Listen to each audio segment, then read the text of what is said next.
مجھے آج آپ کے سامنے اور روبرو لا کر رکھ دیا۔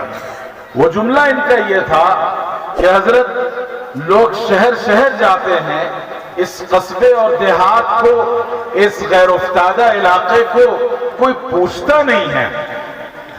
اللہ کی نسبت پر اگر آپ نہیں آئیں گے تو کون آئے گا؟ یہ جملہ تھا جس نے میرے سارے عذر، سارے بہانے اور ساری باتوں کو اس نے پس پش ڈال دیا۔ ہم نے اللہ کے نام کی نسبت پر یہ سفر کرنا طے کیا، اور میں سمجھتا ہوں کہ جب مجھے یہ بتایا گیا کہ 2 لڑکیوں نے، مسلم سماج کی 2 بیٹیوں نے قرآن مجید حفظ کر لیا ہے، اور اس علاقے میں پہلی بار ایسا ہوا کہ لڑکیوں نے قرآن مجید حفظ کرنا شروع کیا اور اسے اپنے منزل تک پہنچایا، تو میں سمجھتا ہوں کہ اگر ایسی مناسبت اور ایسا موقع ہو تو انسان کو اپنے قدموں کے سہارے نہیں، سر کے بل آنا چاہیے۔ اور میں آپ کے درمیان پوری عقیدت اور محبت اور اپنائیت کے احساس اور جذبے کے ساتھ حاضر ہوں۔ میرے عزیز دوستوں اور بزرگوں، آج جو مناسبت ہے قرآن مجید کی تکمیل کی، عزیزی معصومہ خاتون بنت عبد الرحمن جو آپ کے اسی گاؤں کی ہیں، اور اسی طریقے سے حافظہ عاطفہ شبنم بنت مرحوم ماسٹر اعجاز احمد، ان دونوں نے جو کارنامہ انجام دیا ہے، یہ اصل میں اسلام کی سچائی اور اسلام کے قیامت تک زندہ رہنے کا زندہ ثبوت ہے۔ آج دنیا میں سینکڑوں، ہزاروں نہیں، لاکھوں اور کروڑوں کتابیں ہیں، اور سینکڑوں اور ہزاروں کتب خانے ہیں، اور کون سا موضوع ہے جس پر کتابیں نہیں ہیں؟ سائنس پر، میتھ پر، سوشل سائنسز پر، جغرافیہ پر، ہسٹری پر، آرٹس اور کلچر پر، اور دنیا کے جتنے علوم کی شاخ ہیں ان سب میں کتابیں لکھی گئی اور آج لکھی جا رہی ہیں۔ لیکن اللہ کی اس کتاب کا یہ امتیاز ہے، بغیر کسی ایگزمپشن اور استثناء کے یہ بات کہتا ہوں کہ دنیا کی یہ واحد کتاب ہے جسے شروع سے لے کر اخیر تک، سورہ فاتحہ سے لے کر سورہ ناس تک پورا کا پورا ازبر یاد کیا جاتا ہے۔ آپ دنیا کی کوئی بھی کتاب ہو، چاہے وہ کسی سبجیکٹ کی ہو، کسی خاص برانچ کی ہو، کسی خاص آرٹس کی ہو، آپ اس کے ایکسپرٹس کو اٹھا لیں۔ آپ کے علاقے میں اگر کوئی ڈاکٹر ہے، بڑے سرجن ہیں، ان کو بلا کر پوچھئے گا کہ آپ نے سرجری کی جو کتاب اپنے سلیبس میں پڑھی تھی، کیا اس کتاب کا ہر حرف اور اس کا پورا ٹیکسٹ زبانی یاد ہے؟ دنیا کا کوئی سرجن اپنے سلیبس کی کتاب کو زبانی یاد نہیں رکھتا۔ ہاں، اس کے اصول ہیں، پرنسپلز ہیں، اس میں بتائے ہوئے میتھڈ اور طریقہ کار ہیں، ان کو زبانی یاد کیا جاتا ہے، لیکن اس کا ٹیکسٹ زبانی یاد نہیں کیا جاتا۔ یہی حال دنیا کے تمام علوم کا ہے، اور بات صرف علوم تک کی نہیں ہے۔ آپ جانتے ہیں کہ اس دنیا میں ہزاروں دھرم اور مذہب کے ماننے والے لوگ موجود ہیں۔ ہمارے اس دیش میں ہمارے بھائی ہندو بھائی ہیں، اسی دیش میں جینی ہیں، بدھسٹ ہیں، کرسچن ہیں، اور نہ جانے کس کس دھرم اور مذہب کے پیروکار اور ان کے ماننے والے لوگ موجود ہیں، اور ان کے پاس ان کی مقدس کتاب موجود ہے۔ وہ اپنی کتاب کو احترام کی نگاہ سے دیکھتے ہیں۔ ہمارے ہندو بھائیوں کے پاس 4 ویدے ہیں، اس کے علاوہ رامائن ہے اور پرانس ہیں، اور نہ جانے کون کون سی کتابیں ہیں، بھگوت گیتا ہے۔ اسی طریقے سے ہمارے سکھ بھائیوں کے پاس گرو گرنتھ صاحب ہے، کرسچنز کے پاس بائبل ہے، یہودیوں کے پاس ان کی مذہبی کتابیں آج بھی موجود ہیں، چاہے وہ جس شکل میں موجود ہیں۔ لیکن پوری دنیا میں کیا آپ بائبل کا، ویداس کا، گرو گرنتھ صاحب کا، یا کسی ایشور وانی یا کسی مذہبی کتاب کا کوئی حافظ آپ نے دیکھا؟ کسی کتاب کا حافظ دنیا میں کہیں موجود نہیں ہے۔ میں آپ کو بتاؤں کہ آج سے 15-20 سال پہلے کی بات ہے، ہمارے دیش میں ایک ہندو بہن نے ویدوں کے 100-200 اشلوک زبانی یاد کر لیے تھے، تو اس کے لیے ناگپور میں ایک بہت بڑا جشن کیا گیا تھا، اور اس میں پورے ہندوستان کے بڑے بڑے پنڈت اور پروہتوں کو بلایا گیا تھا، اور کہا گیا تھا کہ دیکھو یہ خاتون ہیں اور انہوں نے ویدوں کے 100-150 اشلوک زبانی یاد کر لیے ہیں، یہ ہمارے لیے کتنا بڑا فخر کا کارنامہ ہے۔ لیکن آپ کو بتا دوں کہ ہمارے گلی کوچوں میں، ہمارے مدرسوں اور مسجدوں میں اور گھر گھر میں اللہ کا شکر ہے ایسے افراد موجود ہیں، آپ کے شہنشین پر یہاں پر 20 حافظ قرآن موجود ہوں گے جنہوں نے قرآن مجید کا ایک ایک حرف زبانی یاد کیا ہو اور ایک بیٹھک میں پورا کا پورا قرآن سنا سکتے ہیں۔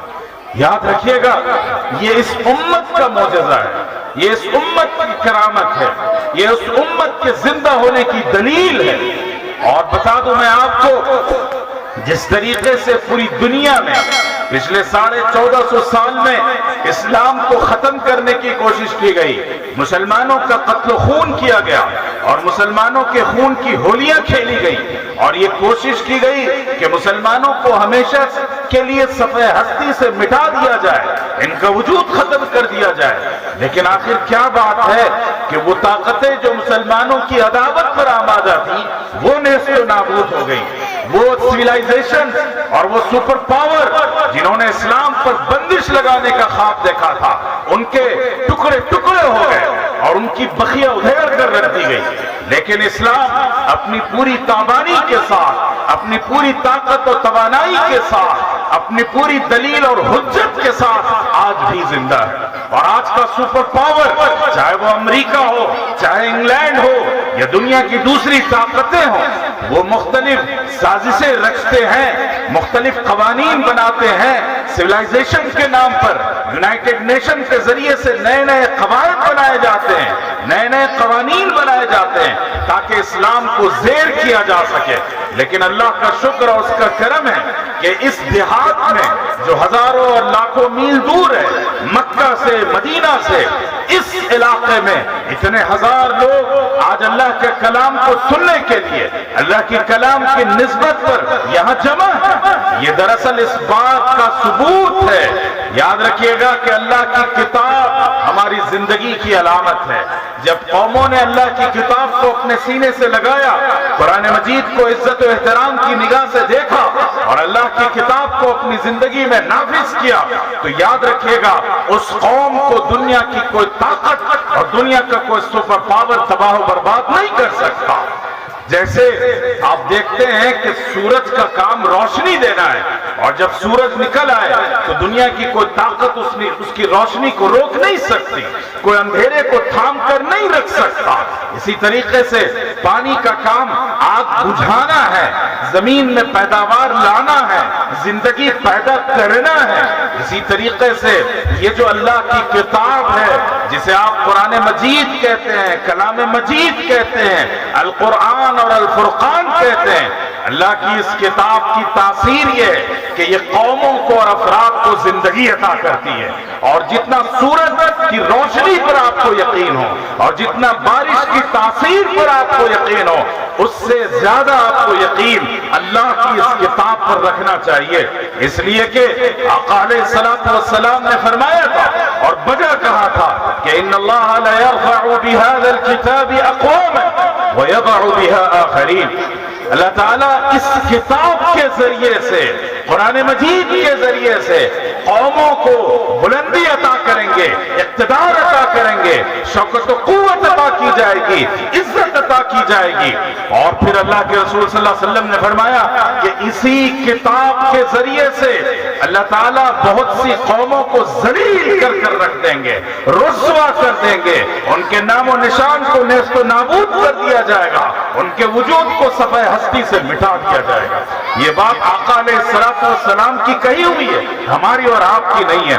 پچھلے 1450 سال کی اسلامی تاریخ اس کی گواہ ہے، اس کا ثبوت ہے کہ جب مسلمانوں نے اللہ کی کتاب کو اپنے گلے سے لگایا، اس پر عمل کیا، اس کا احترام کیا، اس کا حق ادا کرنے کی کوشش کی، تو اللہ تعالیٰ نے اس قوم کو اقتدار اور طاقت اور قوت اور پاور عطا کیا۔ اور جب لوگوں نے اللہ کی کتاب سے روگردانی کی، اس کی عزت کا لحاظ نہیں رکھا، اس کی عصمت و ناموس کو نظر انداز کیا، تو پھر اللہ تعالیٰ نے ان قوموں کو ذلیل اور رسوا کیا۔ آپ نے دیکھا عرب وہ بدو لوگ تھے، وہ دیہاتی لوگ تھے، ان کے پاس کوئی سویلائزیشن نہیں تھا، کوئی بڑا کلچر نہیں تھا، ان کے پاس کوئی طاقت نہیں تھی، ان کے پاس کوئی صنعت نہیں تھا، ان کا گزر بسر یا تو کھیتی باڑی پر ہوتا تھا یا پھر تجارت پر ہوتا تھا۔ لیکن آپ دیکھیں کہ نہ مکہ میں نہ مدینے میں قدیم پوری تاریخ اٹھا لیجئے، نہ ان کے پاس آرکیٹیکچر تھا، نہ ان کے پاس کوئی رچ کلچر تھا۔ لیکن کیا عجیب بات ہوئی کہ اللہ کا کلام اس سرزمین پر اترا اور لوگوں نے اللہ کے کلام کو اپنی آنکھوں سے لگایا، اپنے دل میں محفوظ کیا اور اپنی زندگی میں اسے نافذ کیا، تو دیکھتے دیکھتے پورا کا پورا عرب فتح ہو گیا، مصر و شام فتح ہو گیا، چین تک مسلمانوں کی فوجی پہنچی، یورپ کے دروازوں پر مسلمانوں نے دستک دیا اور ہندوستان اور سندھ کو فتح کر لیا۔ آخر یہ کیسے ممکن ہوا؟ یہ اس طرح ممکن ہوا کہ انہوں نے کتاب کو، قرآن مجید کو اپنا امام بنایا، اپنا مقتدی بنایا، اور اس کی اتباع اور پیروی میں وہ پوری دنیا کو فتح کرتے چلے گئے۔ اور انہوں نے سائنس میں، انہوں نے ٹیکنالوجی میں، اس دور کی جتنی سائنس کی شاخیں تھیں ان سب میں وہ امامت کرتے رہے۔ یہ صرف اور صرف قرآن کا فیض تھا۔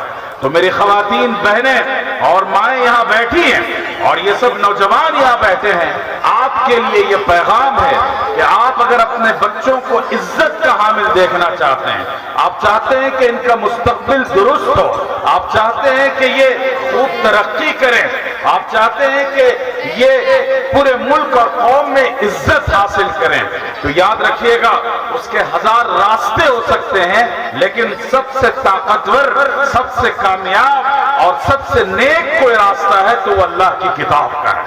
اس لیے جو خواتین یہاں بیٹھی ہیں اور جو پیرنٹس اور گارجین اور والدین یہاں بیٹھے ہیں، وہ عہد کر کر اٹھیں کہ ہم اپنے گھر میں چاہے بیٹا ہو یا بیٹی ہو، ہر ایک کو اللہ کی کتاب کا علم سکھائیں گے۔ آپ وعدہ کرتے ہیں یا نہیں کرتے؟ بتائیے آپ سب۔ یہ خواتین سو رہی ہیں۔ آپ اللہ کی کتاب کو پڑھنے پڑھانے کا مزاج پیدا کریں گے اپنے گھروں میں انشاءاللہ۔ تو یہ بنیادی چیز ہے کہ اللہ کی کتاب سے اپنے رشتے کو جوڑ لیجئے۔ میرے عزیز دوستو، دیکھیے قرآن کو سمجھیے۔ قرآن کس کو کہتے ہیں؟ اے بچوں، یہاں بات کون کر رہے ہیں؟ روکیے بچوں کو۔ دیکھیے قرآن کی تاثیر کیا ہے؟ قرآن کی تاثیر یہ ہے، آپ جانتے ہیں کہ یہ پوری کائنات صرف اللہ کے کن سے وجود میں آئی ہے یا نہیں ہے؟ یہ چاند ہے، ستارے ہیں، جنگلات ہے اور ایسٹرونومی ہے اور سمندر ہے اور پھر یہ پورا کا پورا ارتھ ہے، یہ سارا کا سارا نظام صرف اللہ کے لفظ کن کی بنیاد پر آیا۔ اللہ نے کہا پیدا ہو جاؤ تو یہ سب کا سب وجود میں آ گئے اور ایک نظام کے تحت چلنے لگے۔ تو جب اللہ کے ایک لفظ کن میں اتنی طاقت اور توانائی ہے تو قرآن مجید جس میں کئی ہزار اللہ کے الفاظ ہیں، کیا اس میں طاقت نہیں ہوگی؟ کیا اس میں توانائی اور تاثیر نہیں ہوگی؟ یقین مانیے دنیا میں سب سے طاقتور اور سب سے سچی کوئی کتاب ہے تو وہ صرف اللہ کی یہ کتاب ہے۔ اللہ کی اس کتاب کو پڑھتے جائیے، یہ آپ کو انرجی عطا کرے گی، ہدایت عطا کرے گی، روشنی عطا کرے گی، غم اور مشکلات سے آپ کو باہر نکالے گی، آپ کا علاج کرے گی، آپ کے امراض اور آپ کے دلوں کے امراض کو ختم کرے گی، شفا عطا کرے گی۔ یہ اللہ کی کتاب کی تاثیر ہے۔ اور ہم نے بتایا کہ سورج اور سمندر اور پانی پر جتنا آپ کو یقین ہے اس سے زیادہ قرآن کی تاثیر پر یقین رکھیے۔ دوسری بات میں آج آپ کے سامنے یہ رکھنا چاہتا ہوں کہ دیکھیے یہاں بہت سے مدرسے ہوں گے، لڑکوں کے بھی لڑکیوں کے بھی۔ عام طور پر ہر سال لڑکوں کے مدرسے سے حافظ بن کر آتے ہیں، یہ بہت قابل مبارکباد بات ہے۔ وہ سارے پیرنٹس، وہ تمام تر والدین اور گارجینز مبارکباد کے مستحق ہیں کہ جن کے گوشہائے جگر کو اللہ تعالیٰ نے قرآن مجید حفظ کرنے کا موقع دیا۔